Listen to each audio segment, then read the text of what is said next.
Vamos lá, minha gente. Boa tarde a todos. Estamos aqui para apreciar o trabalho de conclusão de curso do aluno Odécio Ximenes Aguiar, intitulado Análise de rendimento de um queimador atmosférico industrial de baixo custo, usando GLP.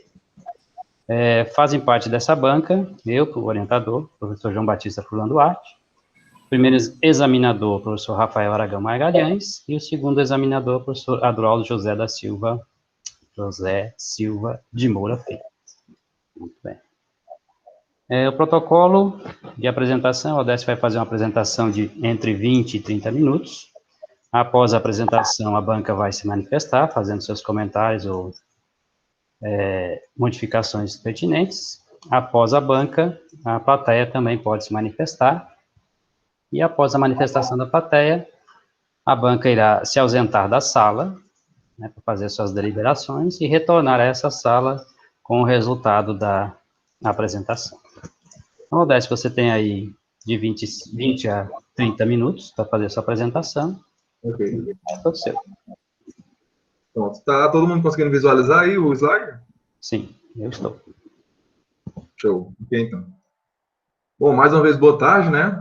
Como o professor falou, a apresentação é sobre o trabalho com o tema de análise térmica de um queimador atmosférico de baixo custo, certo? E o trabalho em si, ele vem com 3 frentes, tá? Ele tem três conteúdos que são base para que seja feita essa análise. O primeiro deles é a combustão. A combustão, segundo Turns, é a oxidação rápida, gerando calor, ou ambos calor e luz. Né? É importante a gente analisar, como o próprio autor cita no livro dele, que a importância de você ter uma análise da energia nas ligações químicas, né, das moléculas lá. E essa conversão dessa energia nas ligações químicas em energia térmica, e essa energia térmica ela pode ser utilizada para gerar outras fontes de energia, como energia elétrica, né, e tudo mais. Combustão, se a gente parar um pouquinho para analisar, ela está aplicada em vários pontos do nosso dia. A gente consegue pensar em alguns cantos onde ela é aplicada. Né? Por exemplo, nos motores a combustão dos transportes que a gente utiliza, em refinarias, na geração de energia elétrica, processos industriais dos mais diversos aí, né? Ela também está lá aplicada, e entre outros, tá? Outra frente é esse queimador, são os queimadores industriais. Tá? Um queimador, segundo o BISO, é um dispositivo que ele proporciona as condições necessárias para que se tenha a combustão entre o combustível utilizado e o oxigênio, tá? Para que tenha uma boa queima desse combustível, né? E aí, queimadores também são dispositivos amplamente utilizados, né? Utilizados em processos de, por exemplo, fundição, em fornos de fundição, utilizado em forno doméstico, né, utilizado pelas empresas que são responsáveis pela sinalização de vias, né, quando quer renovar a sinalização de uma via para retirar a sinalização antiga, tem a utilização de um queimador, e dentre outros também, tá? A gente vai citando aqui ao decorrer do trabalho. E por último, a última frente também, né, formando esses 3 conteúdos aí que são bases para aplicação para desenvolvimento do TCC, que é o GLP. O GLP, ele é um gás que ele é formado basicamente por hidrocarbonetos de 3 ou 4 átomos de carbono, né, podendo conter também compostos mais leves, como etano, compostos mais pesados, como pentano. No caso do GLP utilizado para esse trabalho, né, fornecido lá pelo INPC, ele tem uma parte da composição dele é de pentano. Tá? E ele também é amplamente utilizado. Se a gente parar para pensar um pouquinho, a primeira aplicação do GLP que a gente tem, né, é dentro das nossas casas, da maioria das casas, pelo menos, né, no cozimento de alimentos, é utilizado também como combustível de empilhadeiras, dentre outros. Tá? Quanto à relevância, né, desse trabalho, desse estudo, é fortemente recomendado, independente do processo, independente da aplicação que você tenha, que você diminua o custo, né, desse processo, desse serviço, desse produto. Tá? Não tem mais, há muito tempo que não tem mais essa de, se eu quiser um lucro maior, eu vou aumentar o meu preço de venda. Não tem mais essa. A gente tem que acabar atacando os custos, os gastos, né, para fornecimento desses produtos, desses processos, devido à alta competitividade. Não tem como a gente colocar mais o preço que a gente quiser, né? E esse trabalho, ele buscou isso, buscou analisar, realizar toda uma análise e possibilitar diminuir os custos de um processo que utiliza um queimador industrial, utilizando o GLP. Ele analisou tudo relacionado a queimadores atmosféricos, que é um tipo de queimador industrial, que foi utilizado aqui no trabalho. Também analisou o GLP utilizado, independente de utilizar outro GLP, que muito provavelmente tem outra composição, mesmo que seja semelhante, mas é uma outra composição, o modo como foi analisado aqui será o mesmo para qualquer composição que venha a ser, do GLP que venha a ser utilizado, tá? Bom, e aí essa busca, né, por diminuição dos custos vem com essa análise, e essa análise ela busca ter também, fornecer um queimador atmosférico com um bom rendimento, com fácil manuseio, com fácil entendimento, montagem, manutenção, né? Não adianta você projetar um dispositivo que ele tenha um bom rendimento, mas que ele seja, entre aspas, descartável. Tem que ter uma boa manutenção, não precisar de uma manutenção qualificada para isso, para se gastar tanto assim também na manutenção, né? Tem que pensar num processo como um todo. Os objetivos para tornar essa relevância justificável, né? A gente conseguir calcular aí o rendimento térmico, é o objetivo geral, calcular o rendimento térmico de queimador atmosférico com baixo custo de fabricação, que utiliza o GLP como combustível. E os específicos para a gente atingir isso daí são, primeiro, dimensionar corretamente o queimador atmosférico, a partir da metodologia que foi disponibilizada, calcular a potência térmica teórica do queimador, para que seja utilizado como base, mais para frente, quando a gente for calcular, a gente calculou e obteve experimentalmente, né, a mistura dos dois, a potência térmica real, analisar termograficamente o queimador atmosférico em seu funcionamento, e também, experimentalmente, obter a quantidade de energia fornecida a um corpo de prova, para calcular o rendimento térmico. Vale só salientar uma coisinha, que para calcular o rendimento térmico de qualquer dispositivo que seja, de qualquer serviço que seja, é bem definido por norma um procedimento, né? Então, esse rendimento ele vai variar de acordo com o procedimento, com o experimento em si. Por exemplo, esse mesmo queimador atmosférico conseguiu atingir um rendimento térmico. Se ele fosse feito, se a experiência, né, para o cálculo do rendimento térmico fosse feito com uma outra disposição, teria obtido um outro rendimento. Se fosse utilizado um outro corpo de prova, e por aí vai. Tá? Só deixar claro mesmo que esse rendimento foi com a disposição que a gente utilizou aqui no trabalho. Quanto ao referencial teórico, vamos aprofundar um pouquinho aqui nos conteúdos que foram citados lá na introdução. Tá? O primeiro deles, vamos falar um pouquinho sobre a combustão. Como foi dito, a combustão ela é a oxidação rápida, gerando calor e luz, calor ou ambos, calor e luz, né? Segundo Turns. Tem a importância também que a gente tem que dar para a energia armazenada nas ligações térmicas, como também foi comentado. Mas para a questão da nossa análise aqui, a gente teve outras definições a serem levadas em consideração. Tá? Primeiro, que para que haja combustão é preciso oxigênio, certo? Os dispositivos que a gente utiliza, né, os queimadores industriais, no modo geral, a gente utilizou o atmosférico, mas no modo geral, o queimador, ele utiliza oxigênio, ele puxa do ar, certo? Aí pode ser fornecido de forma forçada ou de forma natural. O queimador atmosférico, o oxigênio é fornecido de forma natural do ar ambiente que ele se encontra, certo? E esse oxigênio, como eu acabei de dizer, é tirado do ar, e ele compõe, em questão de volume, 21% da composição do ar, certo? Em questão de massa, compõe 23%. O restante dessa porcentagem, questão de volume, aproximadamente 78% é de nitrogênio, a maior parte da composição do ar, e o restante de outros gases, tá? Por que é importante você ter esse valor dessa composição de ar, né? Essa parte, essa fatia de oxigênio no ar? saber o quanto que ele representa. Porque se a gente vai precisar do oxigênio, né, a gente tem que saber o quanto de ar que a gente precisa pegar para injetar uma certa quantidade de oxigênio. Por exemplo, não é a mesma massa, né, não vai ser o mesmo volume. Ah, se eu quero 64 gramas de oxigênio, quanto que eu tenho que pegar de ar? Se eu tenho uma porcentagem, eu consigo calcular rapidamente isso daí, tá?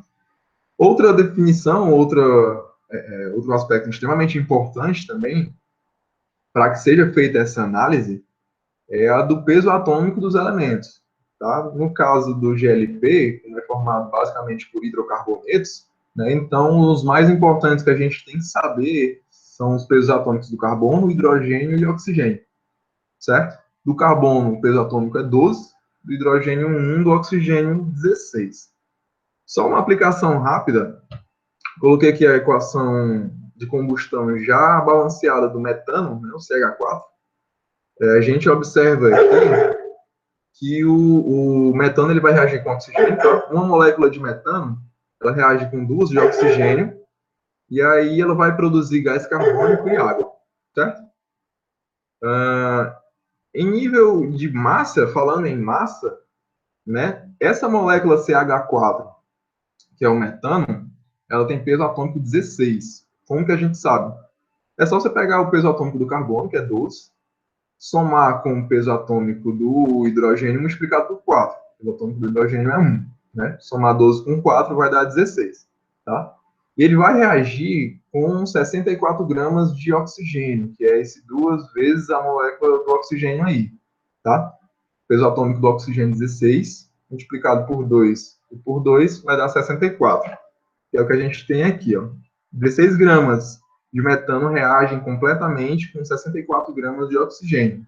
Isso porque a equação já está balanceada, tá? Se não tivesse balanceada, era necessário fazer antes. Beleza. Então, eu preciso de 64 gramas de ar para fazer essa combustão completa? Não. Você consegue calcular a quantidade de ar com aquela porcentagem, né? Em termos de massa, o oxigênio representa 23% do ar. Então, para eu saber o quanto de massa de ar que eu preciso, é só pegar o 64 e dividir por 0,23. E vai descobrir, vai encontrar o valor 278,3 gramas de ar. Para achar a proporção teórica em relação à massa, é só dividir 278,3 gramas de ar por 16 gramas de metano. Vai obter aproximadamente 17,4 para 1. Ou seja, 17,4 massas de ar para uma massa de metano. Em termos de volume, é só a gente analisar com os coeficientes das moléculas aí, tá? Um volume de metano, ele reage com 2 volumes de oxigênio, mas esses volumes de oxigênio representam, em volume, 21% do ar. Para descobrir o quanto de volume de ar que a gente precisa, é só tu pegar esses 2 volumes, esse 2 e dividir por 0,21. Se tu dividir, tu vai encontrar 9,52 volumes de ar. Proporção teórica em volume é pegar 9,52 e dividir por 1, que vai dar o próprio 9,52. Ou seja, para ter a queima estequiométrica, né, do metano, são necessários 9,52 volumes de ar para cada volume de metano. O segundo conteúdo a base referente aos queimadores industriais. Tá? Nosso tipo de queimador é o queimador atmosférico, que ele utiliza o ar do ambiente que ele se encontra para realizar a combustão do fluxo, tá? No lado esquerdo dessa figura aqui, eu coloquei um bico de Bunsen, que é um tipo de queimador atmosférico extremamente utilizado em laboratórios de química, né? Desde escolas a laboratórios profissionais, tá? E no lado direito eu coloquei um esqueminha do nosso queimador, certo? Ele tem um injetor, que vai realizar o fluxo, vai possibilitar o fluxo de gás, do nosso gás, no caso, certo? E esse gás, ele é induzido, aliás, desculpa, e esse gás, ele induz o oxigênio, o ar que está na atmosfera ali, tá? Dependendo do dimensionamento, esse ar, ele é apenas primário, ou seja, ele entra juntamente com o gás, ali pelo injetor, por aquele bocal, mas se o dimensionamento for feito de forma indevida, ele pode entrar como ar secundário, lá no difusor, na cabeça do queimador, tá? Juntamente onde vai ficar com a chama. Se nenhum desses fornecimentos de ar, né, seja o ar primário ou ar secundário, for suficiente para ter uma boa queima, ou seja, for suficiente para ter uma chama azul, né, que é a chamada chama próxima à estequiométrica, ou chama ideal, ou chama estequiométrica, isso significa dizer que o dispositivo está mal dimensionado. Então, tem que ser realizada uma análise aí por cima para corrigir esse erro, certo? Quanto a queimador atmosférico, a gente vai fazer o dimensionamento, vamos já citar aqui a metodologia utilizada, mas a gente também tem que fazer um cálculo de potência térmica. Tá? Como que é feito esse cálculo dessa potência térmica? Primeiro, calcula-se a velocidade com que o fluido é injetado, que o combustível é injetado, aquela equaçãozinha conhecida, né? Raiz quadrada do dobro da variação de pressão dividido pela densidade do combustível, tá? No caso, a densidade aí vai depender da composição. Com a composição que a gente tem, né, do GLP que a gente tem, que foi fornecido por um trabalho de uma colega de curso, né, que eu tomei por base, essa composição aí, ela nos dá uma densidade de 2,2474 kg por metro cúbico, tá, desse GLP utilizado, certo? Essa densidade é utilizada no cálculo da vazão mássica também, tá? Essa vazão mássica, esse MF contínuo aí, é igual a um CD, que é um coeficiente de descarga, ele depende da geometria ali na saída do injetor, multiplicado por essa densidade, multiplicado pela velocidade que a gente acabou de calcular, multiplicado pela área de saída do injetor, tá? E aí, dessa vazão mássica, a gente consegue calcular a potência térmica, é só multiplicar com o poder calorífico do combustível. O poder calorífico é a quantidade de energia armazenada por unidade de massa, ele depende de cada combustível, tá?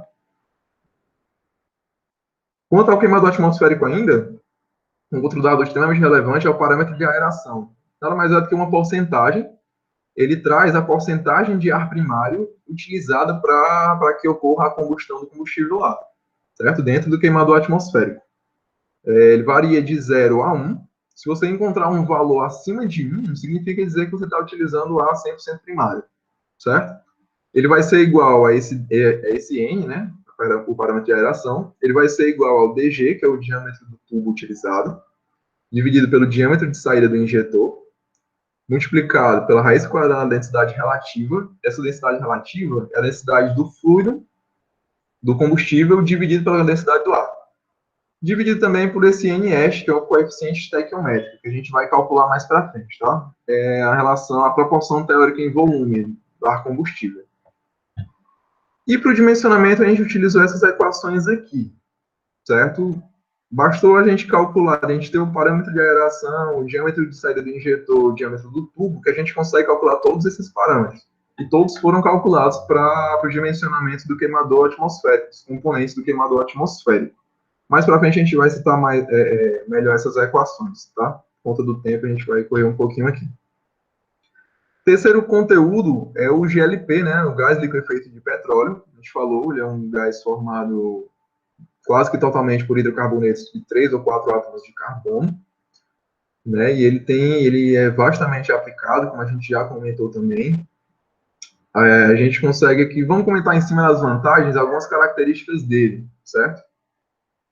Tem baixa emissão de poluentes, se o dispositivo que o utiliza for bem dimensionado, né? Não dificulta a formação da chama estequiométrica, né, não forma fuligem, não forma monóxido de carbono, se for bem dimensionado, se houver um fornecimento adequado de ar, de oxigênio. Ele é de fácil obtenção, a gente consegue encontrar vários pontos de venda, né, desse GLP. Alta aplicabilidade, como a gente falou, aplicado no cozimento de alimentos, em fornos de fundição, né, em fornos de processos industriais, com combustível de empilhadeiras. Facilidade de transporte e armazenamento, é disponibilizado nas mais diversas embalagens, seja transportáveis ou fixas. Isso dá uma característica dele, segundo a Petrobras, o espaço, né, o volume dele diminui em 250 vezes quando ele é liquefeito. Isso facilita o transporte, né? Tem um alto poder calorífico. O poder calorífico do GLP que a gente utilizou, ele é 46.050 kJ por quilograma.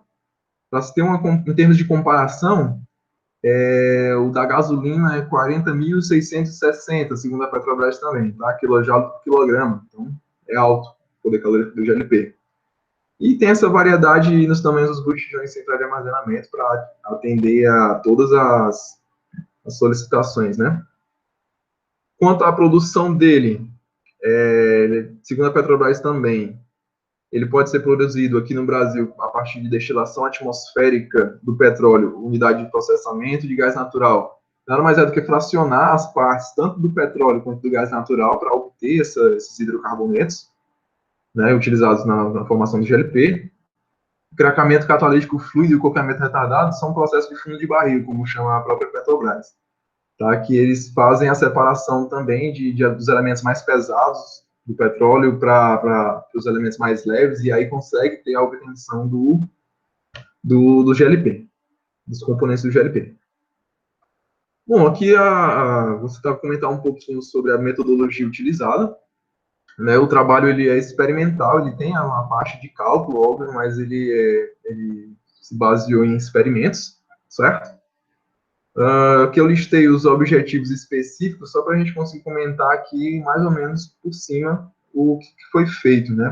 Para a gente aprofundar mais para frente.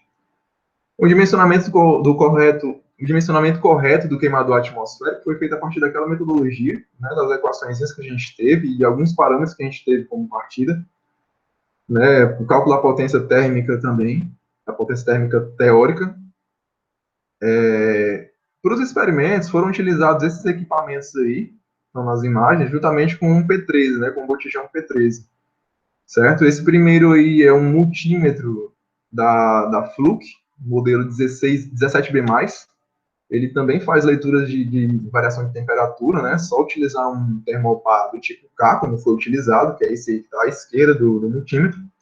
Foi utilizado também uma balança, certo? Uma balança dessas comuns mesmo, com um incremento de 100 gramas, e uma câmera termográfica FLI para analisar termograficamente o queimador atmosférico e seu funcionamento. Essa câmera ela faz medições de temperatura de menos 20 até 1.500 graus Celsius, segundo o fabricante, certo? Partindo para o desenvolvimento, antes da gente ir para o cálculo, né, para aquelas equações, foi necessário que a gente tivesse esse NH e essa proporção teórica em volume, né, de ar combustível. Como que foi feito? A gente tem a composição do GLP, né, a gente tem aqui também, coloquei aqui as equações de combustão do propano, butano e pentano, certo? Que são os hidrocarbonetos que formam o GLP utilizado. A gente viu aqui com a porcentagem dele, a composição, né? E aí, como que é feito, por exemplo, o cálculo? Primeiro se balanceia a equação. Eu, particularmente falando, vou primeiro para o hidrogênio. Tudo que está nos reagentes, ou seja, no lado esquerdo da equação, tem que estar no lado direito também, né? Então, ó, só uma análise rápida aqui. No propano, esse C3H8, no lado esquerdo, que são os reagentes, tem 8 átomos de hidrogênio. Então, no lado direito, que são os produtos, tem que ter 8 átomos de hidrogênio também. Mas na primeira equação só tem 2, então eu tenho que multiplicar por 4. 4 vezes 2 iguala, fica com 8, tá? Depois disso, de igualar a quantidade de hidrogênio, iguala-se a quantidade de carbono, do mesmo modo, certo? E feito isso, você consegue ter os coeficientes dos produtos. Com os coeficientes dos produtos, das moléculas que ficam nos produtos, você consegue encontrar o coeficiente da molécula de oxigênio lá nos reagentes, certo? No caso aí, fica 5 vezes a molécula de oxigênio. De modo análogo, você faz para o butano e para o pentano, certo? Beleza, a gente conseguiu descobrir aqui as quantidades de oxigênio para a queima completa de uma molécula de propano, de butano e de pentano. Juntamente com a composição, né, do queimador do GLP, perdão, a gente consegue descobrir o quanto que uma molécula desse GLP, né, o quanto que uma composição desse GLP, uma certa quantidade de massa ou de volume, precisa de oxigênio. Bom, o propano, ele precisa de 5 moléculas de oxigênio, como a gente está vendo aqui na primeira equaçãozinha, né? Mas o propano desse GLP, ele representa 65,43%. Então, eu preciso de 65,43% das moléculas de oxigênio que eu precisaria caso o propano fosse utilizado com a molécula inteira, né? Se fosse só propano, precisaria desse coeficiente aí, dessa quantidade de moléculas de oxigênio. Aí é só você multiplicar, ó. Se uma molécula de propano precisa de 5 de oxigênio, 0,6543 de propano precisa de, aí é só multiplicar, 5 vezes 0,6543 para descobrir o quanto de oxigênio que tu precisa, certo? De modo análogo também, você faz para o butano, C4H10, e para o pentano, C5H12. Se você somar, se a gente somar aqui essas partes de oxigênio, a gente consegue encontrar o valor de 5,522 volumes de oxigênio. Se é em volume, isso representa 21% de ar, do volume do ar. Calculando aqui, é só você pegar os 5,522 volumes de ar e dividir por 0,21 volumes aliás, por 0,21% para você descobrir 26,3. O que é que isso significa? Esse 26,3 é aquele NEST, que é a proporção teórica de volumes de ar para volumes de combustível, tá? E é utilizado aqui no cálculo do parâmetro de aeração. Eu coloquei aqui o parâmetro de aeração já igual a 1, certo? Isso porque eu queria uma análise com a aeração 100% primária, mas pode ser definido de outra forma também. E eu coloquei o diâmetro do tubo, esse DG, de 27,5, que é o diâmetro interno de um tubo de aço galvanizado de 1 polegada. Certo? Esse 1 polegada é o diâmetro nominal, está definido lá na norma. Substituindo os valores, ó, DREL, né, a densidade relativa, é a densidade do fluido dividido pela densidade do ar.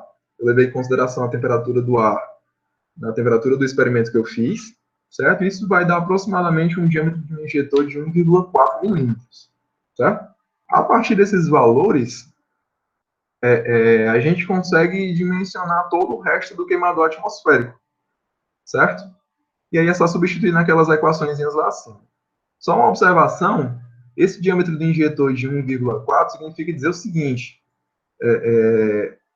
até 1,4 milímetros eu tenho uma alimentação 100% primária, certo? A alimentação do ar, do oxigênio é 100% primária.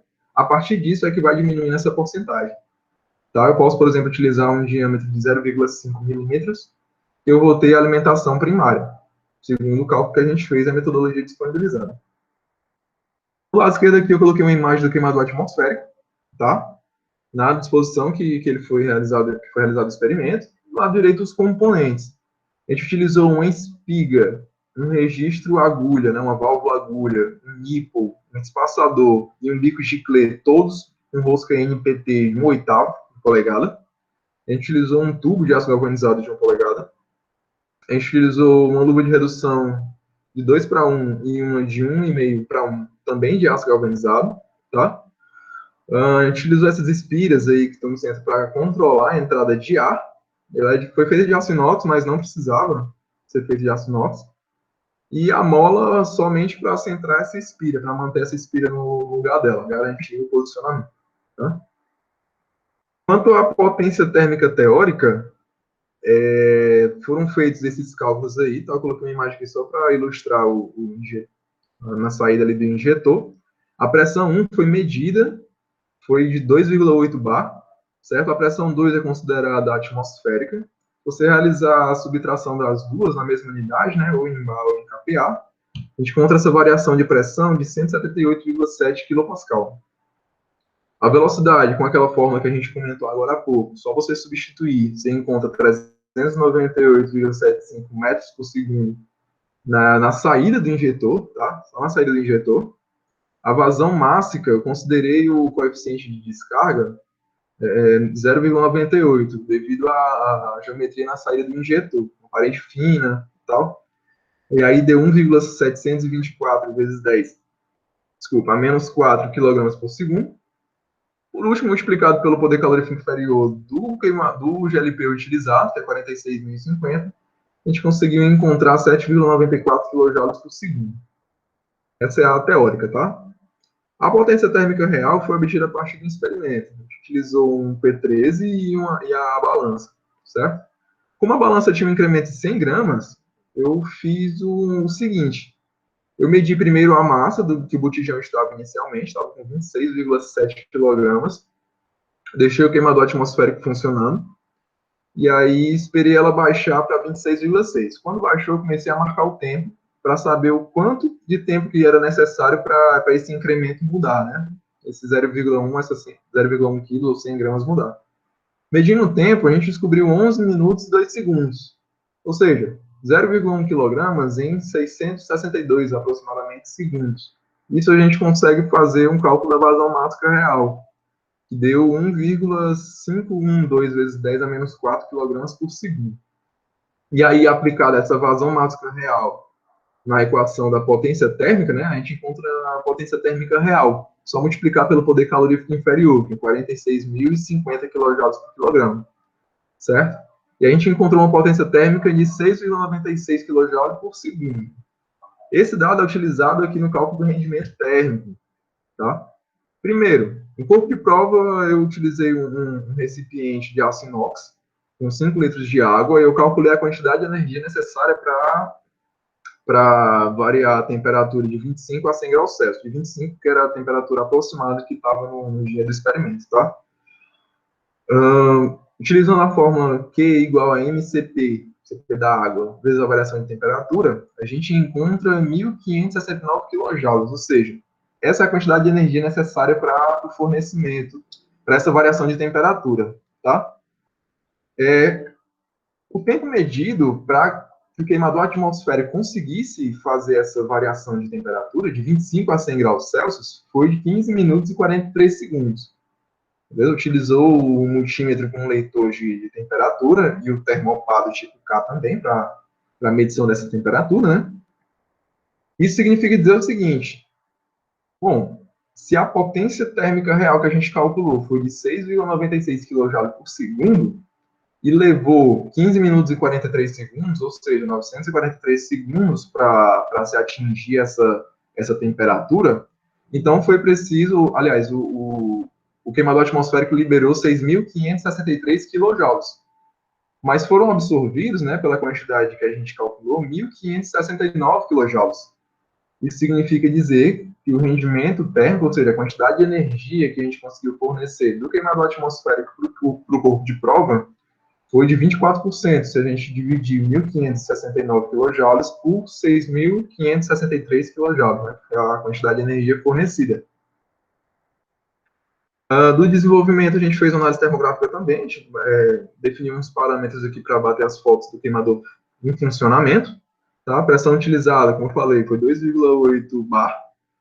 O tempo aí desse experimento, que foi um outro experimento, né, foi de 3 minutos. A gente conseguiu atingir uma temperatura máxima de 923 graus Celsius. Certo? Bom, desse trabalho a gente consegue concluir o rendimento térmico foi de 24%, né, o resultado obtido aí. Como eu falei, depende da disposição do equipamento, depende da disposição do corpo de prova, depende do meio que está realizando o experimento, tá?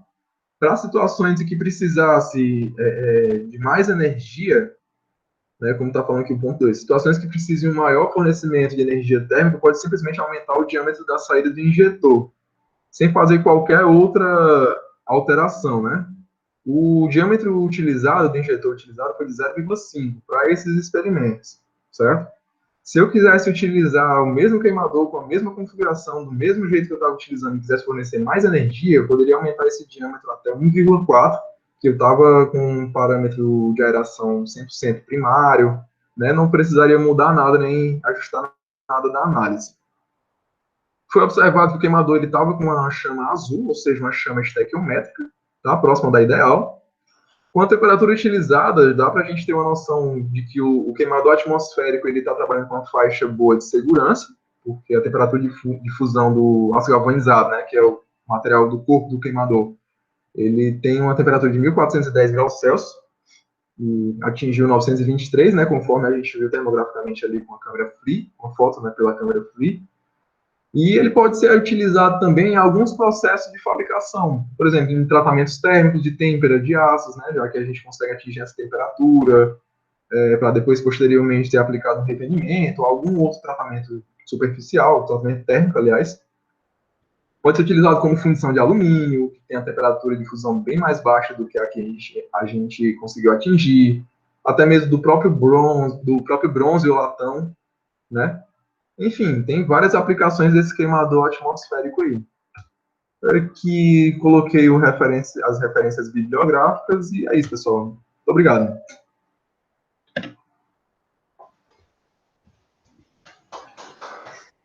Obrigado, Décio, pela sua apresentação. Okay. Então, agora a gente passa à banca para fazer os seus comentários. Quem gostaria, senhores? Qual dos dois? Vamos em ordem alfabética, vamos em ordem... Rafael, parece que é você, Rafael.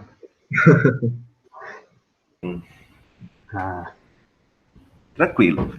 Então, vamos lá, agradecer o convite, o professor Furlan, o Odécio, confiar, né, a mim, a leitura do trabalho. Odécio, eu tenho aqui algumas sugestões, tá, para melhorar seu trabalho. Não vai levar crítica. Tá tudo anotadinho aqui o que eu vou falar para você. Então, depois eu mando esse arquivo para o seu orientador e ele encaminha. Bom? Ok. Então, vou pegar na sua... Eu vou deixar a parte termodinâmica para o professor Adroaldo, certo? Nós tem que dar uma melhorada aqui na tua formatação, tá? Primeira parte tua aqui, é que toda vez que tu vai dar o recuo do teu parágrafo, eles têm tamanhos diferentes. Tu olha na norma, o tamanho padrão, e faz um só padronizar. Teu trabalho está muito didático, uma leitura bem legal, muito cálculos, vi que você calculou bastante coisa, foi um trabalho também experimental, fico muito feliz em ver trabalhos experimentais, mas por ele estar tão didático, às vezes você está se incluindo nos verbos, tá? Você vivemos, calculamos, então eu marquei os verbos que não estão impessoais, coloquei aqui para você dar uma olhada depois. A sua introdução está com muita referência, ela está parecendo quase uma referência bibliográfica. Geralmente a gente conta só uma história e não usa tanta referência, mas aí depois você vê com o seu orientador. Padroniza tuas fórmulas. Fórmula que eu estou falando é a fórmula dos elementos, CO2, CO. Tem hora que o 2 não está sublinhado, subscrito, tem hora que está, e tem hora que está em itálico, outras vezes não. Então, é bom tu escolher um padrão e seguir, tá? O sublinhado, ele sempre vai estar, tá certo? Então, eu fui marcando aqui, aí depois você dá uma olhada. Coisa rápida, de você corrigir. Já estou no teu referencial. Olha, quando tu coloca a tua primeira figura, tu diz a variação da entalpia em relação com o oxigênio. Aí tu diz, tu é o autor. Você não é o autor disso, tá? Você não calculou essas coisas. Você pegou isso, acho que lá de algum livro, colocou aqui o ΔH, tá certo? Então, você bota aqui que você adaptou essa figura. Apesar de você ter digitado, essa informação não é sua, tá? Ok. Aí você ajeita lá só a fonte. Tu gosta muito de colocar assim, na tabela abaixo, a tabela a seguir, pode tirar esses abaixo, chama tudo pelo número, tá? Cuidado, essa tua tabelão, eu acho que ela não é uma tabela, ela é um quadro. Se você decidir chamar ela de quadro, ela tá perfeita, porque ela tá toda fechadinha. Se você for chamar de tabela, você tira as laterais. Geralmente, tabela é quando você vai comparar valores. É um valor que está variando. Quando você está dando informações, ela é chamada de quadro, tá certo? Você está dando só o peso atômico de cada elemento, ficaria melhor até tu chamar de quadro, que tu não ia mexer já na tua figura. Entendi. Tá bom? Ok, professor. Agora vamos para as equações. As equações não são as fórmulas, são aquelas... Você bota C mais CO2, você numerou igual um livro didático, tá? No TCC, ela tem que ser numerada na ordem que aparece. E muitas das suas não estão numeradas, tá? Então, você vai botar equação 1, equação 2, 3, e assim sucessivamente. Você tem muitas equações. Muitas. E todas elas você vai ter que chamar no texto, tá? Você chamou algumas, a maioria não está numerada e não foi chamada no texto. Uma dica também para ti, tu quer chamar a atenção de algumas palavras, aí tu deixa elas em letra maiúscula no texto, acho que não precisaria, tá? Ou então tu bota negrito, pode tirar, tá certo? Okay. Tem umas referências tuas que tu bota aqui, fulano alega, aí tu esqueceu de colocar as datas, então eu fui marcando, fui colocando aqui todas para você, tá? Tem uns errinhos de ortografia, mas aí você resolve facinho. Na figura 1, aí você chama a figura 2, você chama ela, na verdade, a figura 3, você está chamando de figura 1, tem que olhar essa paginação, essa numeração. Tá? Isso é porque, às vezes, a gente vai colocando e tirando figuras, e elas vão mudando de número. E a gente olha tanto, né, com o TCC da gente, que, às vezes, passa batido. Ó, você está digitando suas equações, certo? Mas você está usando ponto final. Esse ponto aqui, ele não é o de multiplicação, tá? Então, lá no editor de texto tem inserir equações, e lá você coloca, ele vai colocar o ponto mais alto, né? Porque aqui está ponto final. Não é porque eu não gosto, dá para entender? Dá, mas quando tu coloca número, fica complicado, certo? Tem uma equação tua aqui que é 3,4, aí dá a intenção que é 3,4, e na verdade é 3 vezes 4, tá? Okay. Aí, tô aqui na tua figura 4. A tua figura 4, ela tá 2 vezes no teu texto. Tá? Tu colocou ela, figura 4, aqui no teu referencial teórico, e lá nos teus resultados, tu, assim, de acordo com a figura 4 abaixo. Dá a impressão que tem 2 figuras 4. Não precisa mais colocar lá. O cara, se ele quiser rever a figura 4, ele não lembrar, ele vai lá no referencial e dá uma olhada. Tá? Ok, professor. Não vou demorar muito, não. Tô acabando, tá? Aí você usa muito assim, ó, através da equação acima. Não, através da equação 2, 3, 4, fica mais fácil até da gente localizar no texto, tá? Não sei se foi quando tu transformou para PDF, Odécio, mas algumas figuras tuas, elas ficaram com título numa página e ficaram com a figura na outra, tá? Aí tu dá um espaçozinho, desce o título, tá bom? Por isso que nem é bom a gente colocar assim, a figura abaixo, porque às vezes ela nem está abaixo, ela está na outra página. A gente vai logo pelo número, tá certo? Ok. Aí isso vai deixar seu trabalho bem mais elegante, ó. Tá? Aqui, parte informativo. Estou acabando, uma partezinha que eu quero chegar aqui. Tabelas. Essa tua tabela 4, ó, tipos de gás e liquefeito de petróleo. Na verdade, isso é um quadro mesmo. Está explicando o GLP, o propano comercial, o propano especial, está trazendo informações e não comparando. Olha, Odécio, já tem um aluno aqui querendo teu trabalho, pedindo aqui pelo WhatsApp. Sinal que gostaram da sua apresentação, viu? Por favor. Né? Você apresentou bem, mostrou tanta segurança que os alunos aqui, meus orientando, já estão pedindo teu trabalho. Calma, gente, vai ficar na biblioteca. Essa tabela aqui... Estou chegando, é nos teus resultados, tá? Então, a metodologia está muito pequenininha, mas está dizendo o que é o trabalho. Só faltou dizer o tipo de pesquisa, né? Geralmente é bom colocar aqui onde você fez, esse laboratório foi feito no laboratório, foi realizado no laboratório tal, tá certo? Para a gente se localizar. Mas tá bem legal. Quando chega aqui nos seus resultados, você botou muita equação, tá? Mas não é isso, não. Essa parte aqui, ó, aí você começa. A teoria de Avogadro estabelece que volumes iguais de gases referentes a tal coisa, tal coisa, tal coisa. Aí você dá um exemplo. No outro parágrafo, você dá outro exemplo de como calcular as suas coisas. Isso aqui não é seu resultado, tá? Você pega essa parte, coloca lá no referencial teórico. Aí aqui tu só faz chegar. De acordo com a teoria de Avogadro, meu resultado é esse, tá? Não está errado. Não é que está errado, é porque ele está no local que não é dele, tá? Porque a partir do resultado, para você colocar só coisas suas. Claro que você pode citar um autor, dizer assim, ó, corroborando com o que foi dito por fulano, aí você... Mas, aí se eu quiser ver o que foi que fulano disse, eu vou lá no teu referencial e pego, certo? Ok. Nessa tua figura, tu colocou até no teu trabalho, tu disse aí que tem a câmera térmica, aqui não tem, né? Tu colocou que deu uma chama azul, porque na figura a gente não vê azul, né? Sim, sim. Por que tu colocou essa preto e branco, a da direita?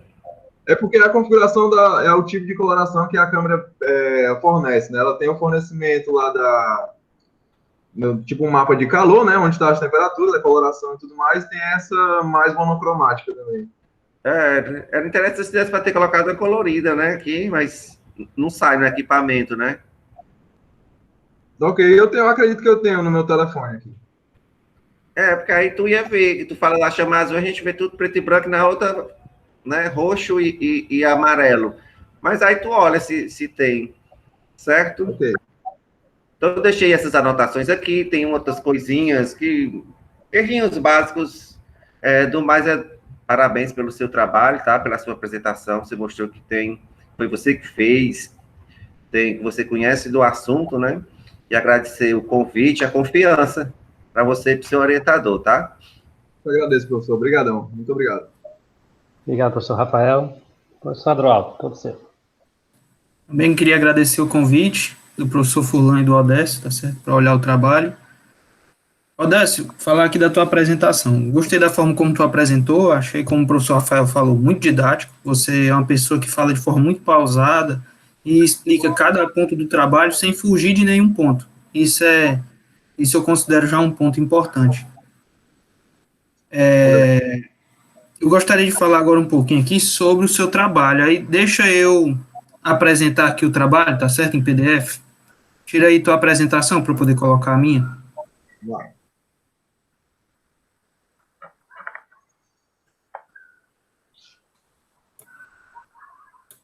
Pronto. Vamos aqui. Como o professor a Rafael já falou bastante sobre formatação, eu não vou falar. Eu estou vendo que você no título do trabalho já tirou isso aqui, né?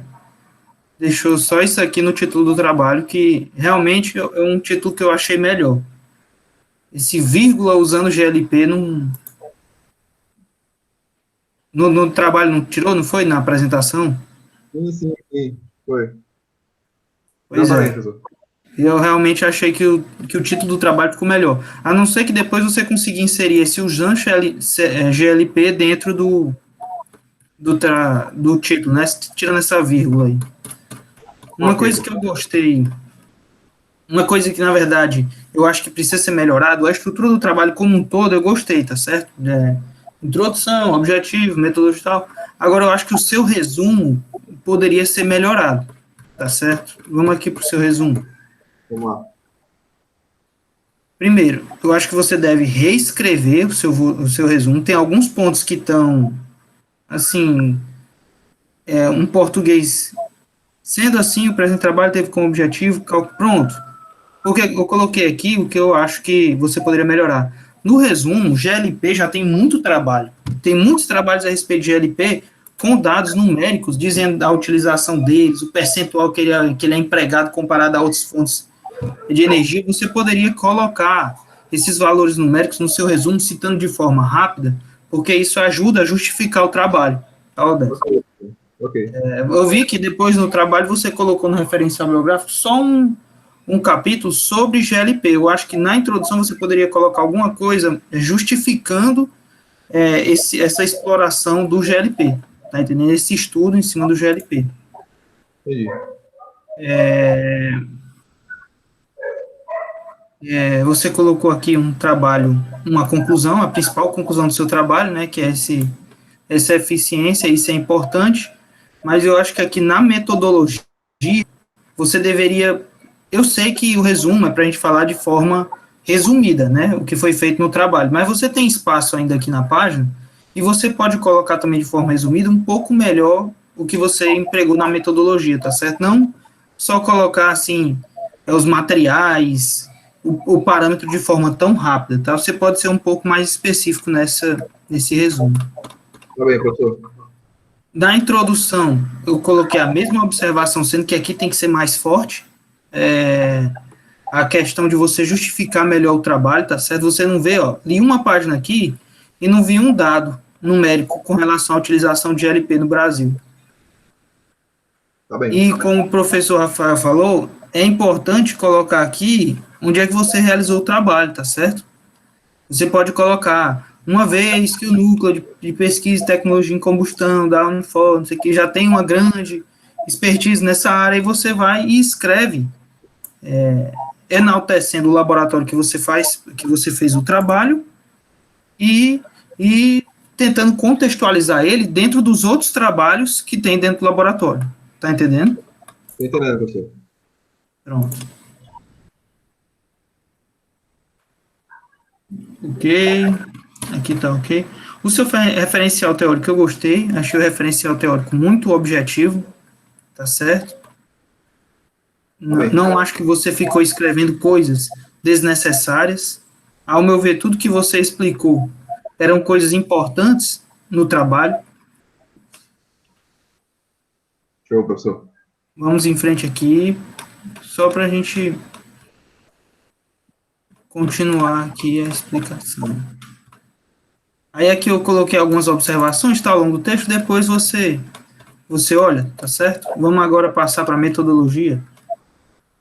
Pode deixar, professor. Aquele método de medir ali a massa, a vazão mássica que sai desse botijão, a precisão dessa balança é boa o suficiente para poder tu tirar com tanta precisão ali a vazão mássica, que tu vê uma vazão mássica de 1, não sei quanto, vezes 10 a menos 4 quilogramas, numa balança, aquela balança é uma balança normal da gente medir o peso da gente, é? Isso, foi a que eu consegui para realizar o experimento, professor. Ela tem um incremento de 100 gramas, aí então, para ter um dado mais confiável, né, seria uma boa ter um incremento no mínimo de 10 gramas, por aí, mas Pois é. eu pensei em uma forma de contornar isso, né, de deixar o queimador atmosférico funcionando até, por exemplo, inicialmente ela estava 26,7 quilogramas, na verdade. E aí eu não sabia, poxa, mas é 26,72, 0,74, 0,75, não sabia, né? Então eu deixei o queimador atmosférico em funcionamento, até que a balança mostrasse no seu visor que estava medindo 26,6, certo? Sim. Aí, com isso, eu comecei a medir o tempo, até que ela saísse de 26,6 e fosse para 26,5 quilogramas. Esse é o incremento. Como é uma balança comum, né, numa balança com uma extrema precisão, uma precisão adequada para o que a gente estava utilizando, mas foi a que eu consegui, eu tive que fazer esse contorno aí para tentar um dado mais confiável. Esse trabalho você fez em que período? Foi semestre passado ou foi durante esse semestre? Você foi lá pegando os dados? Não, eu comecei esse desenvolvimento do queimador, professor, no primeiro semestre de 2019, no começo do ano passado. Tá certo. Então, tu já está trabalhando nesse trabalho. Falei 2 vezes a palavra trabalho. Você já está trabalhando nesse projeto há 1 ano e meio, não é isso? Isso, exatamente. Tá certo. Vamos aqui avançando. Eu só tenho aqui uma perguntinha rápida, tá certo? Eu entendi aqui todo o dimensionamento, tá legal. Agora, só uma perguntinha rápida. Esse maior aquecimento aqui no centro do queimador, que você mostrou nessa figura, isso é correto para um queimador, é?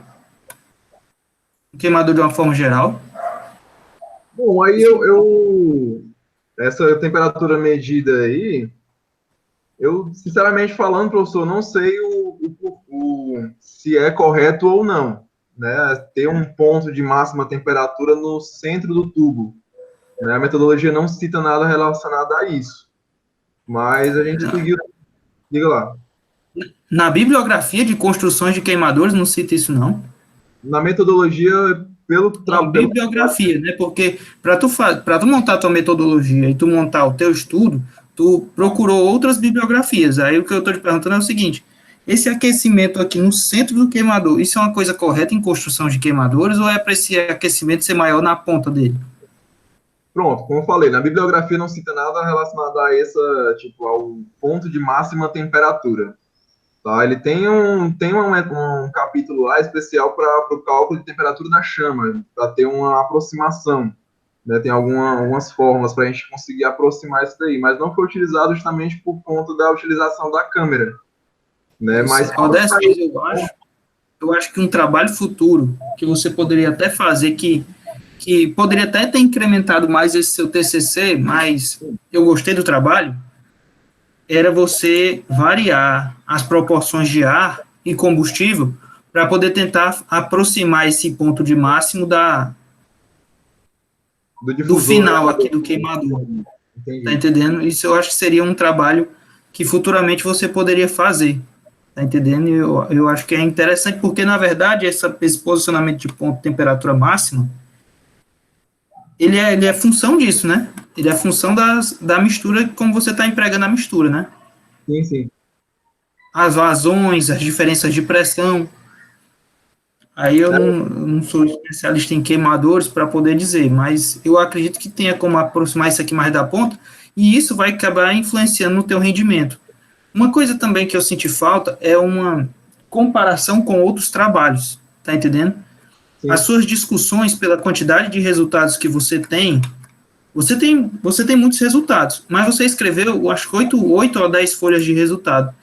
Com esses resultados que você tem, se você pegasse outros trabalhos que envolvem queimadores, que envolvem eficiências de queimadores, que eu tenho certeza que o fulano tem vários, você pode pegar esses trabalhos e comparar a eficiência de outros queimadores com o seu.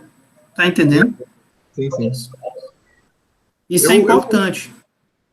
Eu consegui encontrar alguns trabalhos relacionados ao cálculo de eficiência e rendimento térmico, por exemplo, de fogões, de alguns outros tipos de queimadores, né? Mas aí eu acabei não citando, né?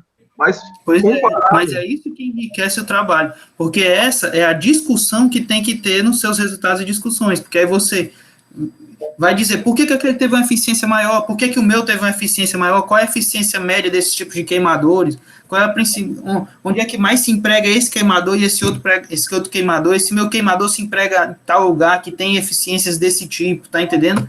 É isso que vai enriquecendo a discussão do trabalho e deixa o teu trabalho, como é que eu posso dizer assim, cada vez mais rico para uma pessoa que vai ler depois. Mas, mesmo não tendo isso, seu trabalho é rico em resultado, tá certo? Eu até tentei fazer uma comparação, professor, disso daí nas conclusões, né? Eu peguei alguns trabalhos que eles citavam o rendimento térmico de um fogão, por exemplo, no fogão comum, né, esse doméstico, na faixa de 55%, 60%, né? Mas aí essa diferença, eu até citei também, acredito eu, essa diferença de rendimento se dá porque, por exemplo, o fogão, querendo ou não, cada boca do fogão pode ser considerado como um queimador, né? E aí, essa chama fornecida pela boca, ela tem um difusor que faz a separação da chama, certo? Um difusor bem dimensionado que faz a separação da chama. Juntamente com esse difusor, ele tem um espalhador, ou seja, a chama ela consegue atingir o corpo de prova, no caso do fogão, a panela, em vários pontos, né? A superfície ali por baixo, né? Na base da panela, em vários pontos. Acredito que isso seja um fator crucial para ter um rendimento maior. Você consegue fornecer essa energia em vários pontos, de uma forma bem dimensionada, controlada, né? No nosso caso, a gente forneceu a energia e, querendo ou não, foi direcionado de uma forma, de um ponto. Eu sei. Como a chama do queimador atmosférico sai dele. Acho que eu até pensava em fazer isso, né? Eu tinha outras ideias para o meu trabalho, como você observou, faz 1 ano e meio que eu estou estudando, pesquisando sobre, e eu tinha outras 2 ideias que eu não consegui aplicar, né, devido à questão, primeiro que é a culpa minha mesmo, que eu acabei deixando passar o tempo, chegou uma hora que eu não pude correr atrás do tempo que eu deixei passar por conta do coronavírus, né, e segundo, por causa do próprio coronavírus. Mas a ideia inicial era dimensionar uma câmara de combustão. Eu até achei algumas metodologias disso, semelhante a um forno para tratamento térmico, né, realizar têmpera em ar, e também para dimensionar um difusor, né, fazer um difusor com várias saídas para justamente dividir essa chama como se tem num fogão. Né? Também encontrei uma metodologia que disponibilizasse os cálculos para fazer esse dimensionamento correto desse difusor. Mas acabou que eu não consegui levar essa ideia à frente, né? Fica para projetos futuros aí, juntamente com o afastamento dessa temperatura máxima que você citou. Pois é, esse afastamento dessa temperatura máxima, eu acho que isso aumentava em muito mesmo a eficiência do teu queimador. Outra coisa também que eu acho que tu poderia colocar, eu não sei se tu tem, se tu tirou na hora, é uma foto mostrando aquele experimento que você fez aquecendo a água, tá certo? onde é que ficava o dispositivo, porque você só colocou o queimador e a ponta dele, mas não colocou como foi que você posicionou o reservatório que estava a água. Isso aí também influencia muito no cálculo da eficiência, tá? Sim, sim, a discussão, né? Mas aí a questão da foto foi até. Posso comentar com vocês, né? Porque os equipamentos para realizar a medição, por exemplo, o multímetro, eu peguei de um amigo meu que trabalha comigo na empresa, e ele disse que pediu para não bater foto, para não causar problemas para ele, né? Já que ele não pode fornecer esse equipamento. O multímetro? Foi. Tem um multímetro que ele realiza o que a gente tem lá, né? Esse da Fluke 17B+, o modelo, ele realiza medição de temperatura, se colocar um termopar nele. Sim. Entendeu? Aí, como a gente realizou, eu fiz o experimento com os equipamentos que estavam de posse dele, ele não achou por bem eu bater fotos disso, né? Mas, ok. Fazer o quê, né? Pois tá Então, bom, Décio. Parabéns pelo trabalho, viu? Gostei obrigado, bastante. professor. Tá de Obrigado pela parabéns você e análise. seu orientador. Obrigado, Pô, né, professor cara? Adroaldo. Obrigado, professor Rafael, também, pelas relevantes contribuições. Só ressaltando aqui, Adroaldo, que realmente a chama ali, quando você fornecer menos ar ao queimador, ela vai se distanciar e ficar lá mais à ponta, né, mais à frente do queimador. E também tem que ressaltar que o Odécio, ele realizou esses experimentos agora, no meio da pandemia, quando não era possível entrar na Unifor. Então, ele foi, entre aspas, prejudicado pelo distanciamento social. Esse foi um dos motivos também de ter feito a medição em casa, né, com aquela balança. Nós temos uma balança na Unifor de 5 gramas, seria bem melhor para fazer a medida. Né? Foi Sim, isso que eu sim. fiquei aqui me perguntando, Fulano. Como é que pode, rapaz? Com certeza o professor Fulano tem esses equipamentos, essa balança, tem esse multímetro, Pois e não é, ia precisar, né? Mas, aí Odécio, em relação sabendo à disso posição, agora, eu lhe né, parabenizo mais ainda, viu? a posição Obrigado, professor.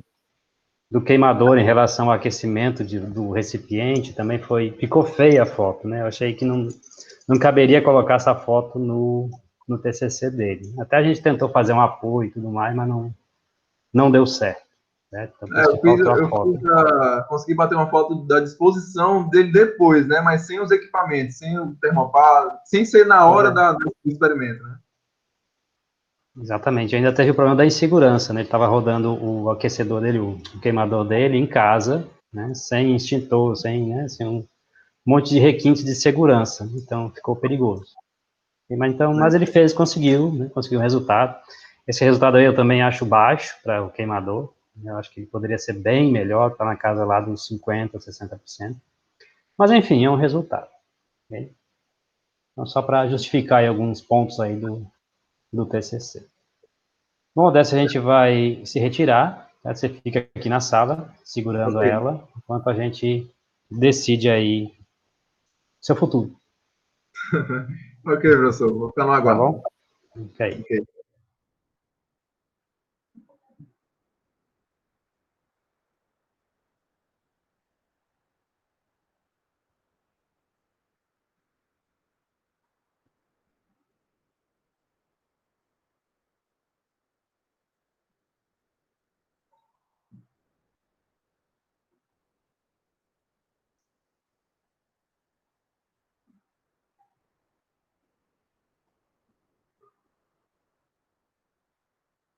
Valeu, Wendel.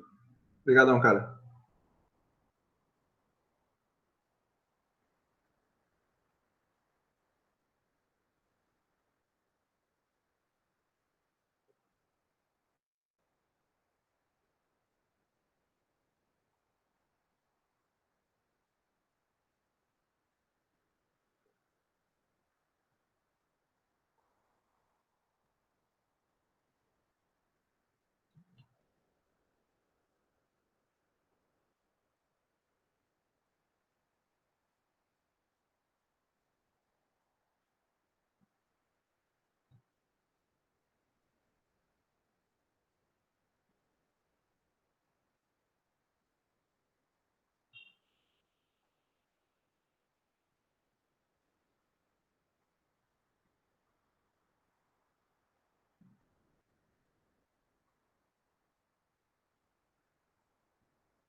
Voltamos. E aí, professor? Bem. Cadê a Adroaldo? A Adroaldo tá aí? Tá. Daqui. Bom, dessa a gente deliberou ali rapidamente, né? Você viu que não demorou muito. Uhum. E o seu trabalho foi aprovado com nota 9,5. E aí, professor? Muito obrigado. Obviamente você fica condicionado a fazer as correções, certo? Sim, sim. Até aí a semana que vem, se possível. Pode deixar. Ok, Só as parabéns. Tá. Pois parabéns, Odécio. Você tira o print aí ou não? Não, tirei ainda não, rapaz. A minha câmera foi travar aqui, não dá nem. Pois é, exatamente. Você tá paradinho aí faz tempo. Hein? Até achei que eu estava travado. Deixa eu ver se eu consigo ajustar isso aqui. Eu tô pelo celular aqui, né?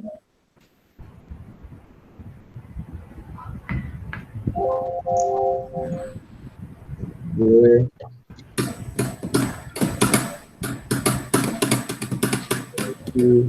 Agora melhorou, né? Agora deu certo. Vai dar certo. Tira o... Vou tirar um print aqui para salvar, né? Pronto, professor. Pronto? Gostaria muito de agradecer, viu? Agradecer a presença de vocês, a disponibilidade por estar analisando meu trabalho, por lê-lo, né? Por estar fazendo essas melhorias e me ajudado. E principalmente agradecer ao professor Furlan por todo o suporte, todo o apoio, toda a ajuda para não só com o TCC, mas também na época do NTC e na época da disciplina que eu fiz com ele. Obrigadão, professores. Merece, meu, merece. Vocês obrigado, então. Então a gente declara encerrada a sessão. Acho que era isso. Até mais. Até mais. Até mais. Até mais. Obrigado. Até mais. Obrigado, Adroaldo. Obrigado, Rafael.